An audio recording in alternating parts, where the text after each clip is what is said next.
నమస్తే.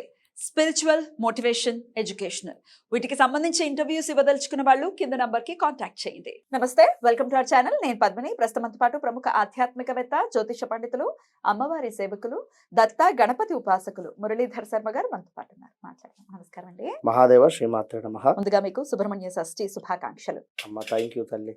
అందరికీ కూడా రెడ్ టీవీ వ్యూయర్స్ అందరికీ కూడా సుబ్రహ్మణ్యేశ్వర స్వామి యొక్క అనుగ్రహం ఉండుగాక.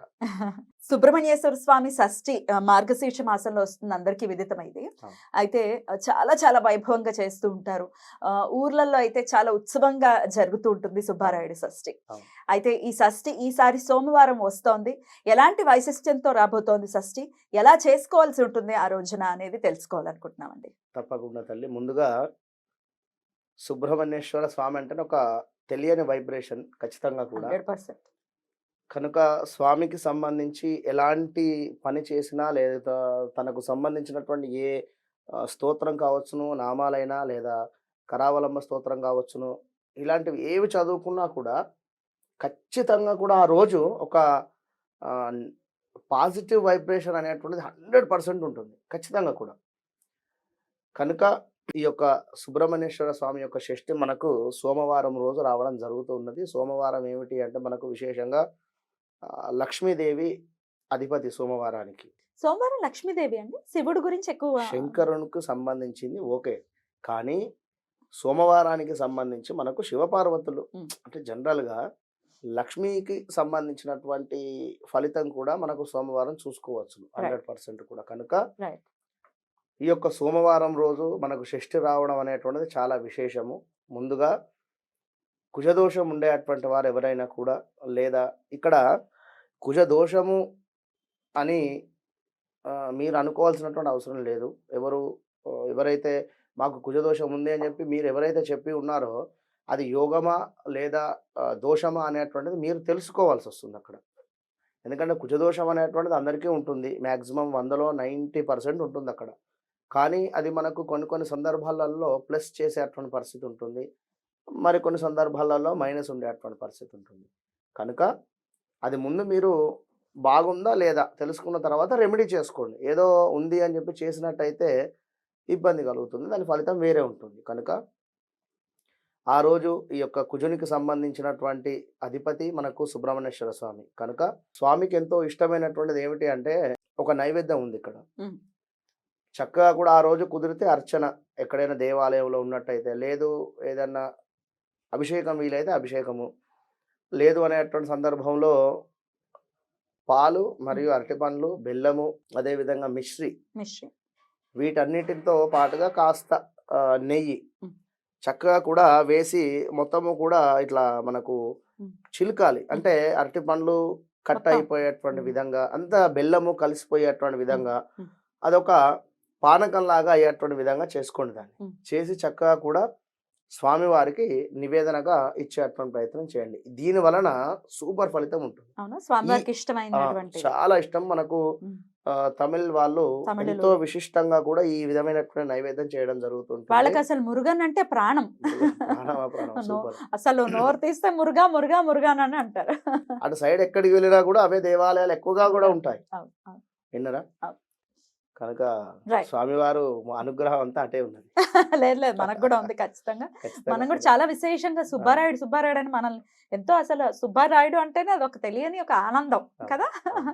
Okay, right. ఆ విధంగా స్వామివారికి ఇష్టమైనటువంటి నామాలు కావచ్చును, లేదా ఎస్పెషల్లీ ఎరుపు రంగు గులాబీ అన్న, ఎరుపు రంగుతో చేసినటువంటి గులాబీ మాల అన్నా కూడా స్వామివారికి ఎంతో కూడా ఇష్టము. కనుక ఎరుపు రంగు మాలను ఒకటి సపరేట్గా స్వామివారికి సమర్పించేటువంటి ప్రయత్నం చేయండి. కుదిరితే ఎరుపు రంగు వస్త్రాన్ని దానంగా ఇవ్వండి. ఎరుపు రంగు వస్త్రం అంటే 9x5 ధోతి కావచ్చును, ఇక్కడ సారీ కావచ్చును. ఇట్లా మీకు ఉండేటువంటి పరిస్థితిని బట్టి అక్కడ మీ యొక్క శక్తి అనుసారంగా దానాన్ని ఇవ్వండి.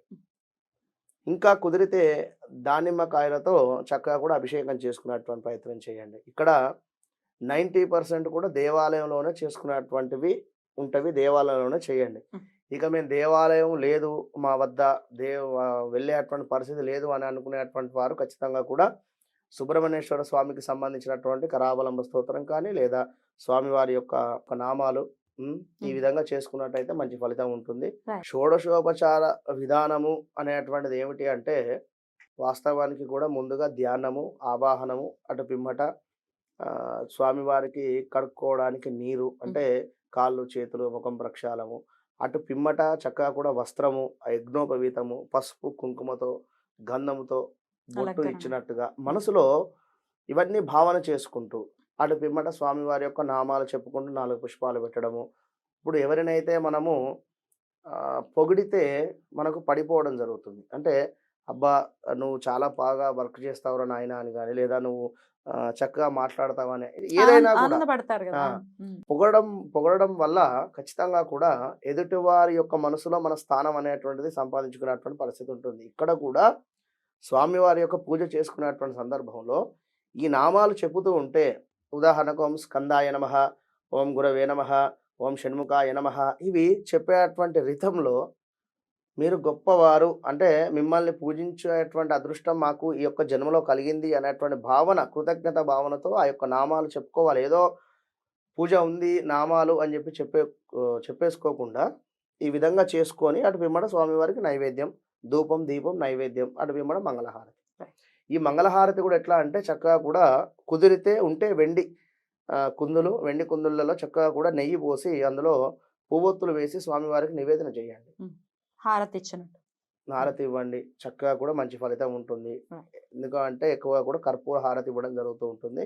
కర్పూర హారతి కాకుండా మామూలుగా మంగళ హారతి ఇవ్వండి ఈ విధంగా పువ్వొత్తులతోటి. కుదిరితే నక్షత్ర హారతి, ఇంకా ఎక్కడైనా విశేషంగా ఉన్నవి అనుకుంటే ఈ మధ్యలో ఇంట్లో కూడా తెచ్చి పెట్టేసుకుంటున్నారు ఉంటున్నవి నక్షత్ర హారతులు కనుక. అసలు అలా అది లేదు, ఆ కుంభహారతి లేకపోతే నక్షత్ర హారతి పెట్టే పరిస్థితి లేదంటే 27 ఒత్తులు వేసుకుని కూడా చేయొచ్చు కదండి. ఖచ్చితంగా చేయవచ్చును. ఇక అంత లేదు అనేటువంటి సందర్భంలో ఇక మామూలుగా హారతి ఇచ్చేసుకుంటాం. అంటే ఏదున్నా కూడా మన యొక్క శక్తి అనుసారం మనం ఇది తెచ్చుకోండి అని చెప్పి చెప్పడం లేదు, అవసరం లేదు. మన ఇంట్లో ఏదైతే ఉందో దాని ద్వారానే మీరు మూవ్ అప్ కండి. మంచి మనస్సుతో చేసుకోండి, సరిపోతుంది అంతే. స్వచ్ఛమైనటువంటి మనసు. ఓం శం శరవణ భవాయ నమః లేదా ఓం శం శరవణాయ నమః అయినా పర్వాలేదు. ఓం శం లేకున్నా కూడా శరవణ భవ అనుకున్నా కూడా ఒక 108 సార్లు లేదా 1008 సార్లు మంచి ఫలితం ఉంటుంది. ఇవన్నీ లేదు అనుకుంటే ఇదే ఈ విధంగా మనం చెప్పినటువంటి విధంగా ఓం శరవణ భవాయ నమః, షణ్ముఖాయ నమః అనేటువంటి నామాన్ని ఒక 108 సార్లు చక్కగా కూడా ఇక్కడ స్వామివారి యొక్క సుందరమైనటువంటి రూపాన్ని ప్రొనౌన్సియేషన్ చేసుకుంటూ ఆ యొక్క స్వామివారు కూర్చున్నారు, నేను జపం చేస్తున్నాను అని చెప్పి మనసులో అనుకుంటూ జపం చేసినట్టయితే ఆ ఫలితం వేరే ఉంటుంది ఖచ్చితంగా కూడా. చాలా బ్యూటిఫుల్ గా ఎక్స్ప్లెయిన్ చేశారండి. ఖచ్చితంగా సుబ్బారాయుడు షష్ఠిని ప్రతి ఒక్కరు కూడా చాలా అద్భుతంగా వినియోగించుకుంటారు. ఇప్పటిదాకా ఎప్పుడు చేయలేదు అనే వాళ్ళు కూడా ఒక్కసారి స్వామిని మనసారా కొలుచుకుని స్వామి అనుగ్రహం చాలా అత్యంత సులభంగా కూడా వచ్చేటటువంటి పరిస్థితి ఉంటుంది. మనం ఎంతైతే ప్రేమిస్తామో అంతే ప్రేమని ఆయన కూడా అందించేటటువంటి పరిస్థితి ఉంటుంది. కాబట్టి అందరూ ఆ స్వామివారిని కొలవాలని మనస్ఫూర్తిగా తెలియజేస్తూ, ఇంకొకటి తరచూ పిల్లలు కింద పడుతూ ఉంటారు. అదే విధంగా అంటే ఒక వయసుకు వచ్చిన తర్వాత ఒక సైకిల్ తొక్కడం కావచ్చును, లేదా బైక్ నేర్చుకోవడం కావచ్చును, లేదా మామూలుగా నడుచుకుంటూనే కింద పడేటువంటి పరిస్థితి, ఏవో దెబ్బలు తాకడము, ఊరికే రక్తం రావడము శరీరం నుండి, ఈ విధంగా ఉండేటువంటి వారు కూడా కుజుడు వీరికి సరైనటువంటి స్థానంలో ఉండక ఈ విధంగా జరుగుతాయి మనకు. కనుక కుజునికి సంబంధించినటువంటి అధిపతి సుబ్రహ్మణ్యేశ్వర స్వామి కనుక స్వామివారికి ఇందాక చెప్పినటువంటి విధంగా పూజ చేసుకోండి, మంచి ఫలితం ఉంటుంది ఖచ్చితంగా కూడా. థ్యాంక్ యూ అండి. Thank you so very much. నమస్తే. మహాదేవ.